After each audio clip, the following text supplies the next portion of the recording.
Australian senator quits over New Zealand dual citizenship. An Australian senator has resigned after realising he holds dual citizenship, meaning his 9-year parliamentary career most likely breached the nation's constitution. Scott Ludlam, from the minor Greens party, said he only learned of his New Zealand citizenship last week.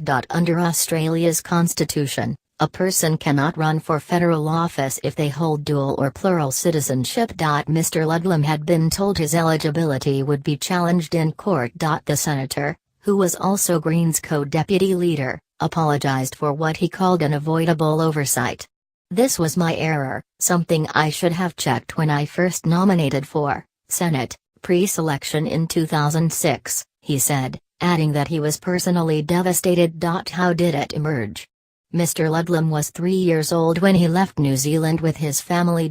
He said he assumed he had relinquished New Zealand citizenship when he was naturalised as an Australian in his teens. Mr. Ludlam was alerted to his status last week by a member of the public who had done the digging for whatever reason. Australian PM: a very strong Elizabethan Parliament breastfeed an Australian first. The 47-year-old senator said he had been informed of a looming challenge to his eligibility in Australia's High Court. "I could have dug my heels in, but it creates a messy and protracted dispute. That section of the Constitution is crystal clear," he said. Mr. Ludlam could have surrendered his New Zealand citizenship, had he known about it, to stand for office within the rules. Will he pay back his salary?